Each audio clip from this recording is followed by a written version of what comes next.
Good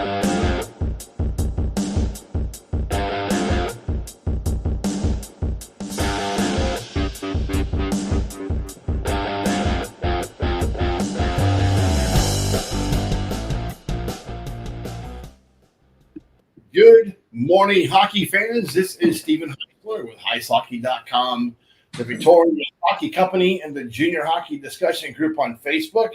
Today is Memorial Day, and you are watching the Junior Hockey Morning Show, Monday, May 29th. You can find us on the World Sports Broadcasting Network, WSBN.TV, Twitter, Facebook, YouTube, more. Special guest this morning is Mike Aikens. He's the assistant coach at St. Lawrence University. Good morning, Mike. Good morning. Nice to see you. Thanks for having me. So it's 8 a.m. in Minnesota time, and we still got Big Mike out of bed. Happy to have you on the show this morning, Coach. My wife just walked in the door from work, so I can't say a whole lot there. But the dogs did have me up about 6 this morning. They're on a schedule. They got to eat. They got to go outside. So we make it work. Very good. Today's topic is a little bit all over the place, up in smoke. We'll address some of the marijuana issues going on in today's game. We'll talk about Memorial Day a little bit, and then we'll also touch on Mike's job at St. Lawrence. I felt it would be very important for parents and prospects to get today's message from someone besides just me. Marijuana. It is one of the strongest words that can force just about any college program and college coach to cross a player's name off a prospect, off the list of prospects. Mike, when you hear about a kid that's using that stuff, what happens to his name on your list? Yeah, we were just talking off air a little bit, and for us, number one on that list is going to be character. And so for us, if we find some issues that way, it's you're just not going to be a part of our program. I think Coach Brecky, Coach Hill, Coach Murphy, before I was there, has done a great job at St. Lawrence setting the tone and changing the culture the last 4 years. And that just isn't going to change for us. Culture is always going to be up there with, a huge area of importance for us. And to create a good culture, we really think we ought to have good human beings and good character kids. So that's going to be a huge one for us. And if there's issues that way, off ice, on ice, you're just not going to fit in our program. We brought this subject up because there was a camp going on this weekend.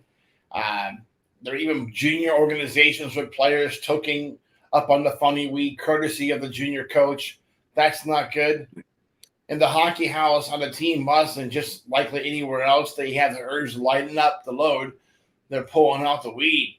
I never imagined in my lifetime this would be an issue for hockey, Coach.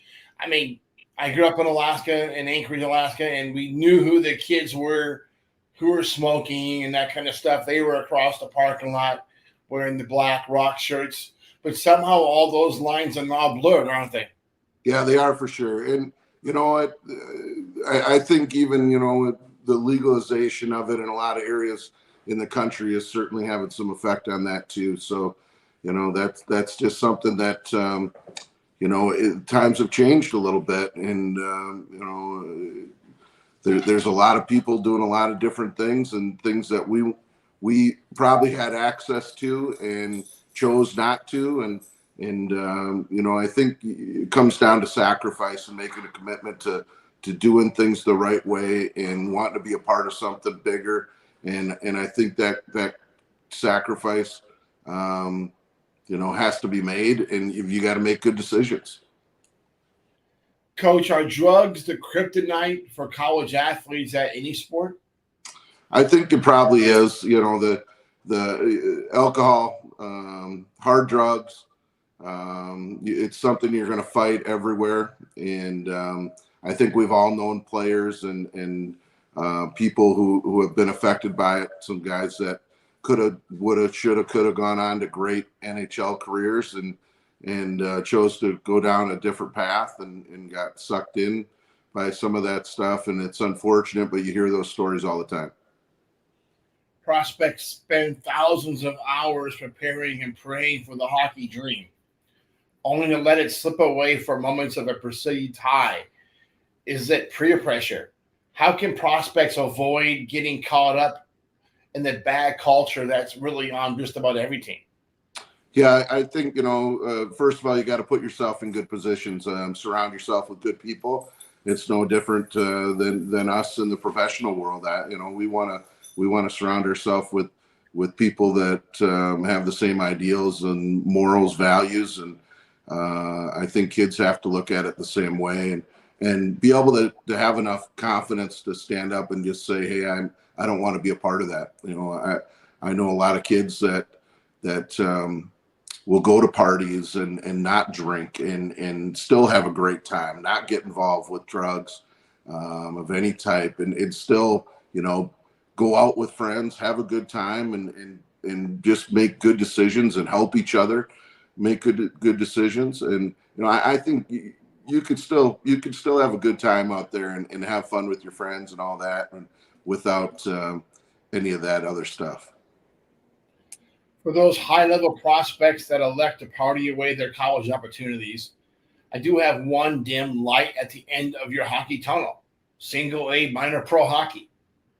Coach, clearly college hockey is not for everyone, but there's a dark side of most every locker room. How can a young professional prospect continue to avoid falling into that trap at the pro levels?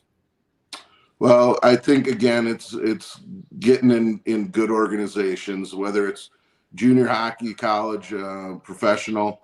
Um, that's one of the most important things, I think, and no different from us coaches. We want to coach for owners that are doing things the right way, administrators in college and owners in professional hockey, who create a good culture and attract people that want to be there for the right reasons. And I think that's a big part of it for me. To summarize the marijuana issue, let's make this very simple. Smoke pot, pretty much forget school.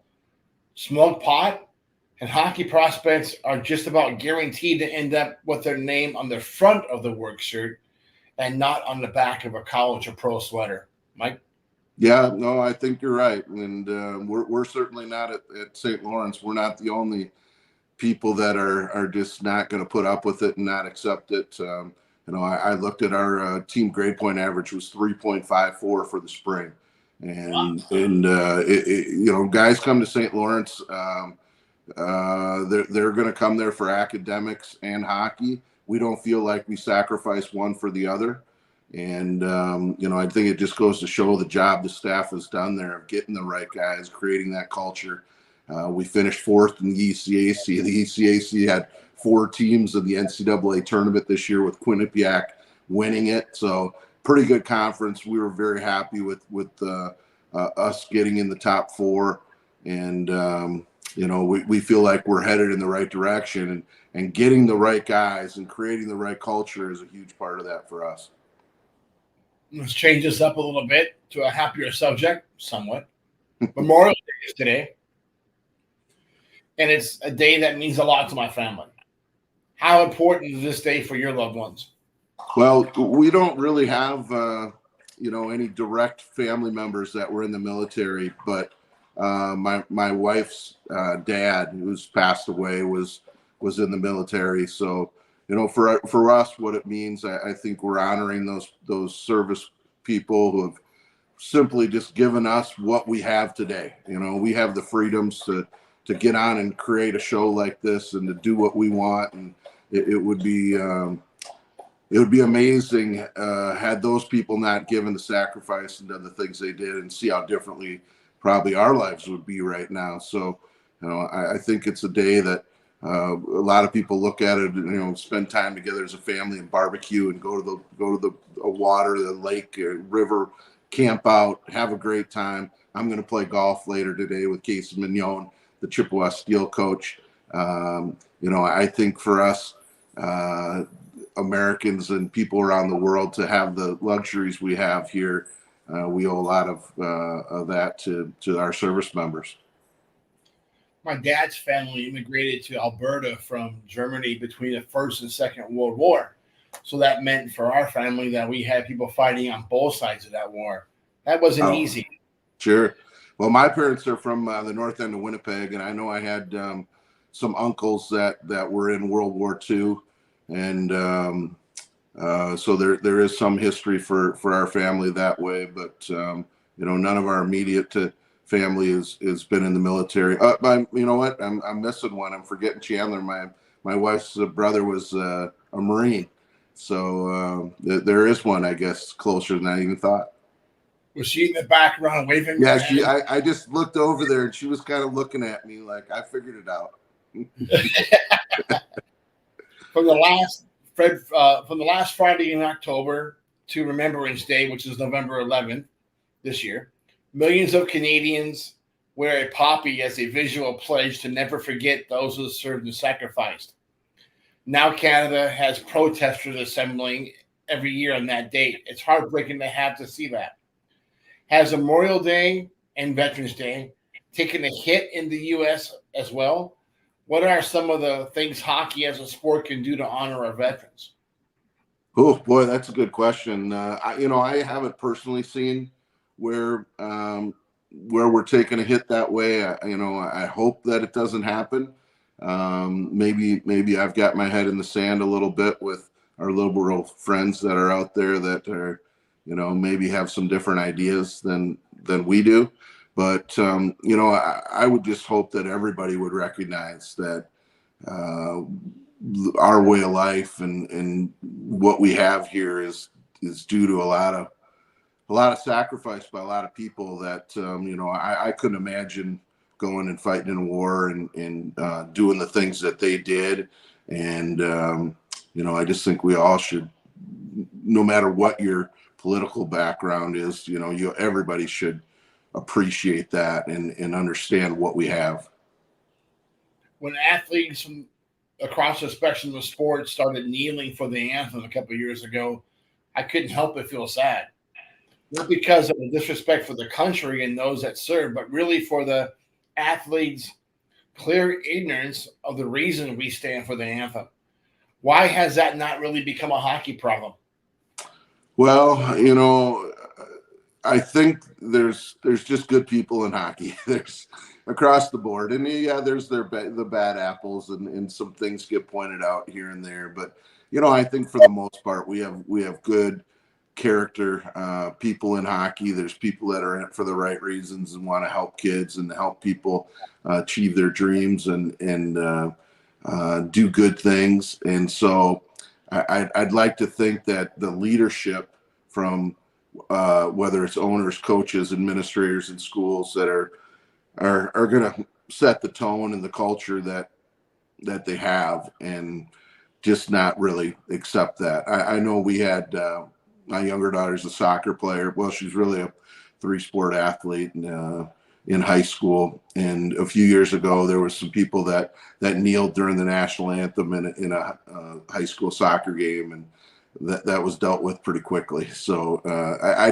think we owe it to a lot of people and have to understand what it's all about. And you have the freedom in this country to voice your opinion, and I just think there's good ways to do it and not so good, and that's one that I certainly don't agree with. Coach, while you were with the Aikens Wolverines in the North American Hockey League, one of your players was from Ukraine and had to sit and watch the news while bombs were flying all over his country. What kind of impression did that situation make on your hockey team? And most importantly, do you think it helped your players realize what it means to be a citizen, regardless of where they came from? Well, I remember that morning walking into the rink and seeing the news and what had happened, and we knew it, was a possibility with that buildup that was happening at the Ukrainian border. That was a tough one. It was emotional. We didn't know if Bowden's family was okay or not, and they were. And the amazing part to me was the action that immediately started within our organization and our ownership in Anchorage, reached out and were dealing with congressmen and the senators and all up the line of trying to get help and get his family to a safe spot. And it was amazing how everybody pulled together and fundraised and did a bunch of stuff up there. So Bowden's a special kid. His dad was in the military. He served and was fighting in the war. So you can imagine a Ukrainian boy coming over to the United States and having to deal with that and having to try to learn the language and play in the North American Hockey League, and all the things that he had to deal with were just amazing, and he handled it very well. And hopefully their family is doing well right now. On a serious note, or less serious note, how has your time at St. Lawrence been so far since leaving Anchorage? Hey, been great. It was a tough decision for me. It was just the timing of it. We had started our 2-a-day practices last year when I got the call.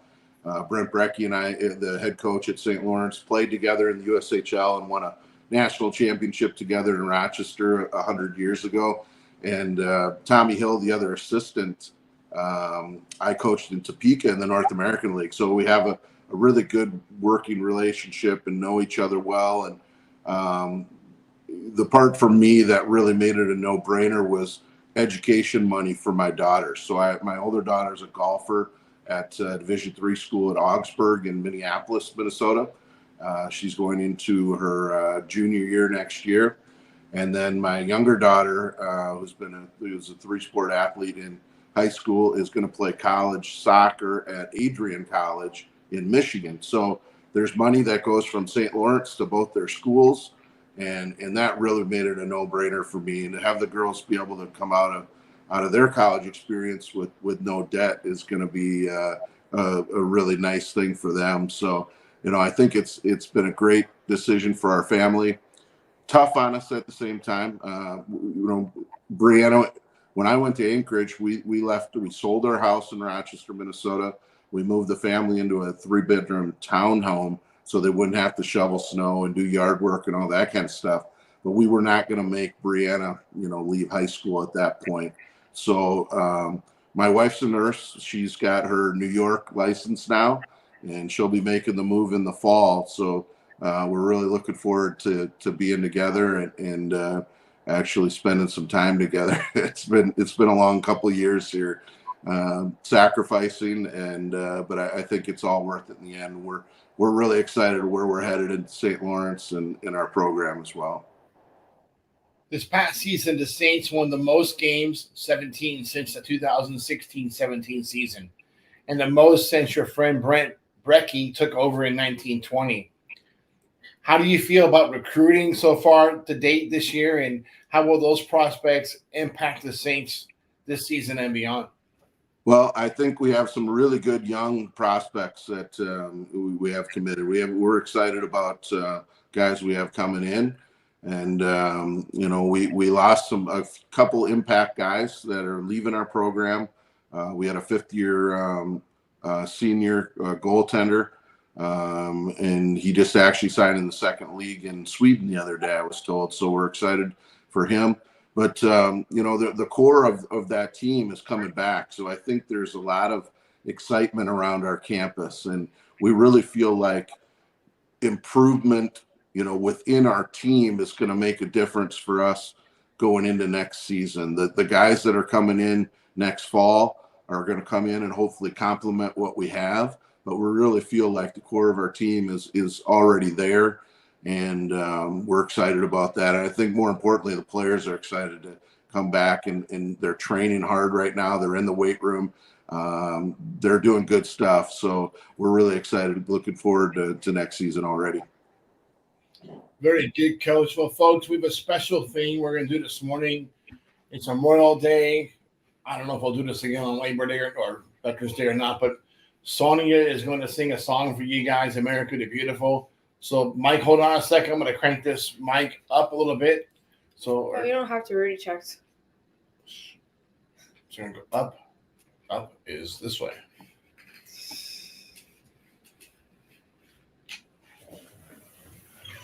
Come in. Let's go close.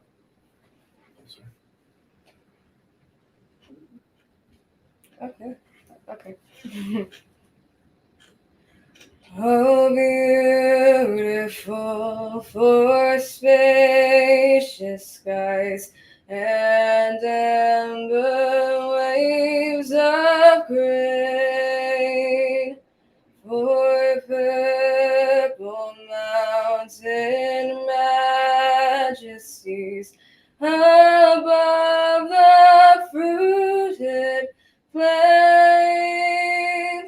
America, America, God shine his grace on thee and crown thy good with brotherhood from sea to shining sea. Good job, Claudia. Nicely done. What does this day mean to you? I think it's really nice that they chose like a day that actually happens on Military Appreciation Month, because May is supposed to be that. We've always been supportive of like military, like law enforcement and stuff like that, and we have like family members who were veteran family members who have died and stuff. Tomas, come here. Stand up. What does Memorial Day mean to you? It's a special day to remember all the fallen veterans that we have in our family and all the law enforcement officers. All right, folks. Hey, enjoy your Memorial Day. Enjoy your morning coffee. And